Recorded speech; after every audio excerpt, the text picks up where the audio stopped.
You are crouched beside a fire, and in your hands is a lump of wet clay you pulled from the riverbank an hour ago. You have shaped it into something like a bowl mostly by instinct, pressing your thumbs in and pinching the walls thin.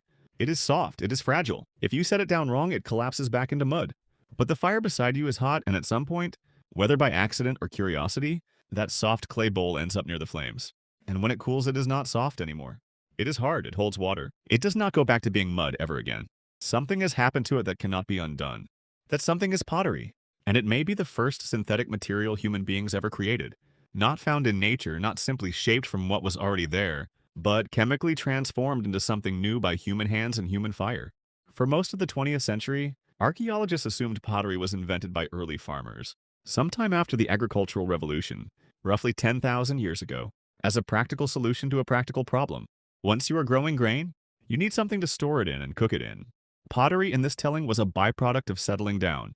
That assumption turned out to be almost exactly backward, and the evidence that overturned it came from a cave in southern China. In 2012, a research team led by the archaeologist Xiaohong Wu of Peking University, working with the Harvard archaeologist Ofer Bar Yosef, published a paper in the journal Science Dating Pottery Fragments, recovered from Zhenrendong Cave in Jiangxi Province, to between 20,000 and 19,000 years before the present.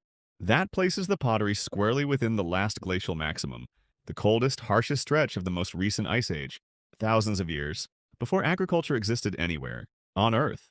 The people who made these fragments were not farmers. They were mobile foragers, hunting and gathering across a frozen landscape, and some of the fragments bore visible scorch marks, suggesting the vessels were used directly for cooking over fire.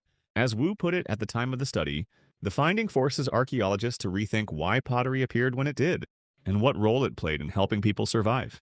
One of the most difficult periods in recent human history, rather than assuming it was simply a convenience that arrived once life became easier. It's worth noting that this specific 20,000-year date has not gone entirely unchallenged. Some archaeologists working on the broader question of East Asian pottery have argued the Zhenrendong dating is difficult to fully substantiate, given how complex the cave's stratigraphy is, and place more confidence in slightly younger, but still extraordinarily early sites. Yuchanyan Cave in Hunan Province, dated to around 18,000 years ago, and a cluster of sites across the Russian Far East and the Japanese archipelago, dated to between about 17 and 16,000 years ago. The disagreement is really about which specific site holds the absolute oldest fragment, not about the underlying well-supported conclusion. Pottery was being made and used by Ice Age hunter-gatherers in multiple locations across East Asia, many thousands of years before anyone planted a crop. But there's an even stranger wrinkle in this story, one that pushes the underlying technology, if not functional cookware, back even further, into an entirely different part of the world. Roughly 30,000 years ago, in the Moravian basin of what is now the Czech Republic, a community belonging to what archaeologists call the Pavlovian culture, part of the broader Gravettian tradition of Ice Age Europe, was doing something with fired clay that had nothing to do with cooking or storage at all. At the site of Dolní Věstonice, excavated beginning in 1924, archaeologists recovered more than 2,000 fragments of burnt clay, along with a set of small figurines depicting bears, lions, mammoths, horses, foxes, and owls, all shaped from local clay and deliberately fired in a kiln. The most famous of these figurines, a roughly 11-centimeter statuette of a stylized female form known as the Venus of Dolní Věstonice, was discovered in July 1925, broken into two pieces, buried beneath a layer of ash in what had once been a fire pit. Radiocarbon dating places.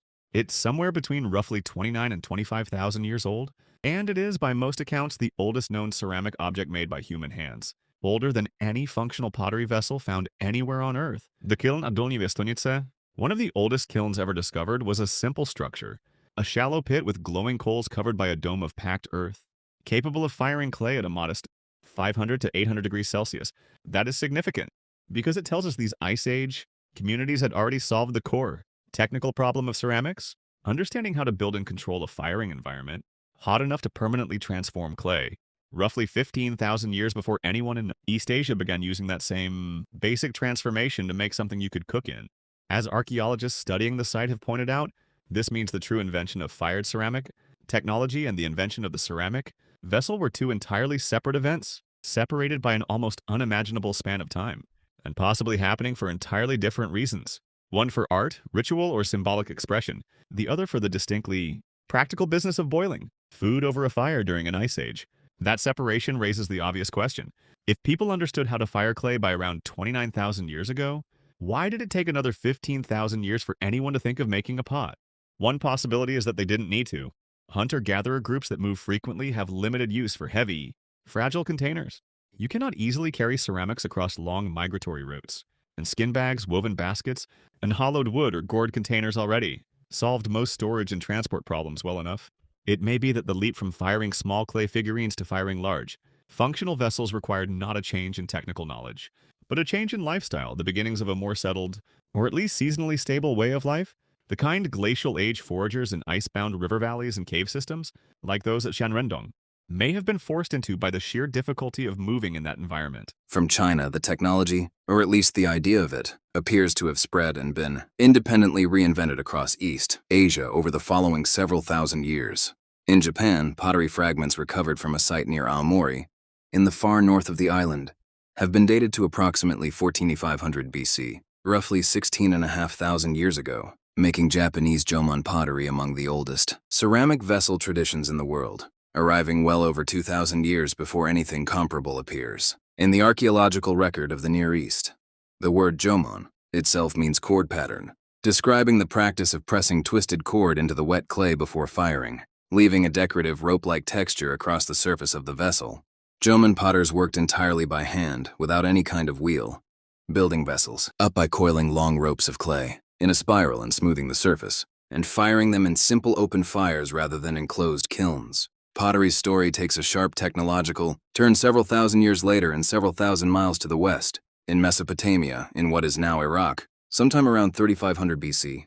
In the Sumerian city of Uruk, potters began using a spinning platform, a simple turntable that could be set rotating by hand or by foot, allowing a single craftsman to shape a symmetrical vessel far faster, and with far more precision, than was possible by hand coiling alone. This device, the potter's wheel, is widely credited by historians as the earliest known practical application of the wheel as a mechanical principle, predating the use of a wheel for transportation by several centuries. According to Mesopotamian archaeological evidence, wheeled carts and wagons do not appear in the historical record until roughly 3200 to 3000 BC, meaning the potter's wheel likely came first, and the idea of mounting a wheel on an axle for hauling loads may have been adapted from a technology originally built to spin wet clay. It is a strange thought. The wheel that eventually carried empires across continents may have started its life as a device for making better bowls. The invention of the wheel by itself changed pottery in a way that historians sometimes undersell. Coiled and pinched vessels, no matter how skilled the potter,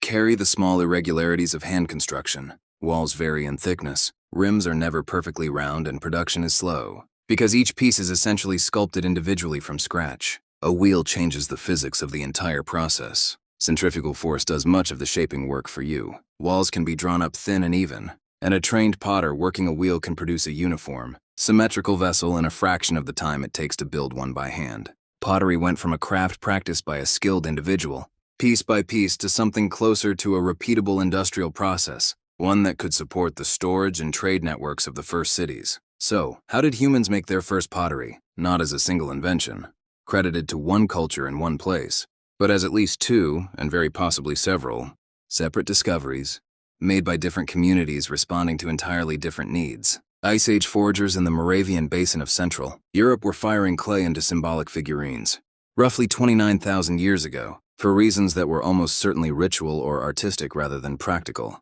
Thousands of years later and thousands of miles away, Ice Age foragers in the caves of southern China and, not long after, in the river valleys and coastlines of Japan, were firing clay into functional cooking vessels for reasons that were almost certainly about survival in some of the harshest climate conditions our species has ever endured. And it was not until many thousands of years after that, in the city-building cultures of Mesopotamia, that anyone thought to spin the clay itself, turning a craft into something closer to an industry, and, quite possibly, giving the world the wheel in the process. What ties all of this together is not a single genius or a single moment, but the same basic, almost accidental discovery, made independently by different people in different corners of the world.